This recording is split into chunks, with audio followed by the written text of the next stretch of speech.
Welcome back, everybody, to the Renaissance Humanism podcast. I'm your host, Jonathan Riley. In today's episode, I will be discussing the recent airstrikes in Yemen against Houthi terrorists and the Straits of Taiwan. As you're seeing now, we're looking at a map of the Middle East. The Middle East, this region here, which I'm showing now on Google Maps, this area which I'm highlighted for you. Now, what makes Yemen so important is not Yemen itself. Yemen doesn't produce anything, it doesn't export anything. There used to be oil there now, but that country's been in war for decades. They spent over 8 years now at war with Saudi Arabia, sending planes into Yemen, bombing them and bombing the Houthis. The reason why the Saudi Arabia is actually doing that because Saudis they're gearing up a war against the Iranians, which is this place here, which you can see, which I'm moving my mouse whatever it's called on, and because with the United States potentially withdrawing from the Middle East permanently, because with the ending of the war in terror, with the wars in Afghanistan and the wars in Iran, the United States of America is no longer interested in that region and boots on the ground. The reason why the Americans got involved in the 1990s Gulf War was over oil. So it needed to get involved in there to stop the Iraqis at the time under Saddam Hussein from conquering Kuwait and conquering Saudi Arabia, getting control of the oil fields, which the Americans successfully did as well. As for Yemen at the moment, what's important, well, most important, is the Gulf of Aden and the Red Sea. Around about between 15 and 20% of international trade actually flows into the Gulf of Aden, into the Red Sea, and then through the Suez Canal to the rest of Europe.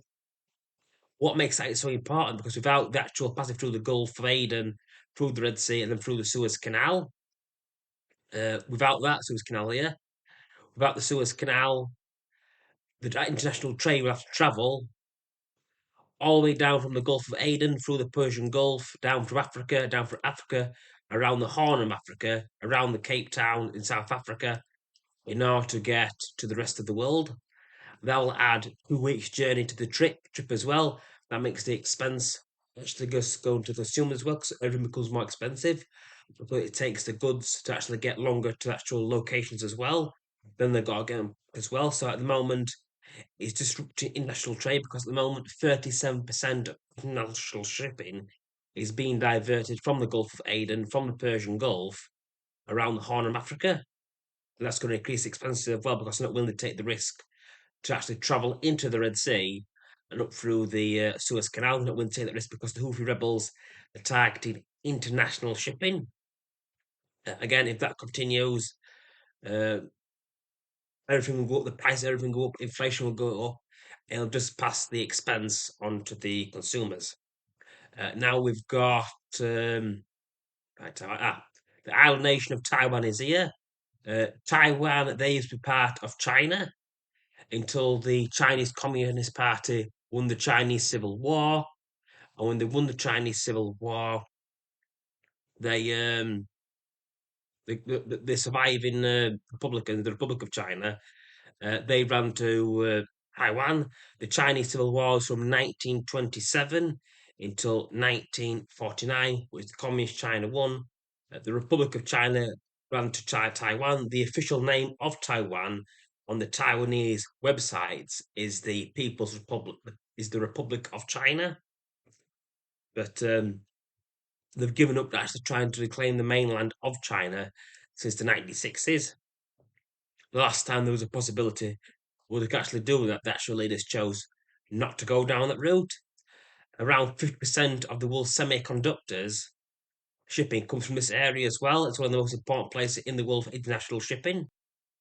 Half the world's container shipping also passes through there as well. And also 80% of the world's biggest container shipping as well, because they also go through this area as well, through Xinjiang and other locations. If you notice in China as well, a lot of their economic activity takes place in south of China.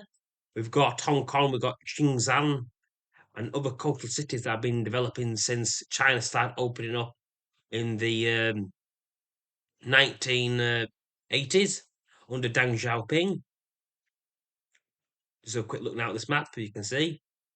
lots of activity near the coastal cities, so it could trade goods and services to the rest of the world. China, they don't so much as just manufacture stuff, they actually put all the places together. So if your actual item says made in China, the chances are it was assembled in China, but not actually made in China, just with how the actual world's global supply system works. Now it's all interconnected. At the moment, in the island nation Taiwan, they're having their January elections where they're going to decide who the next president is.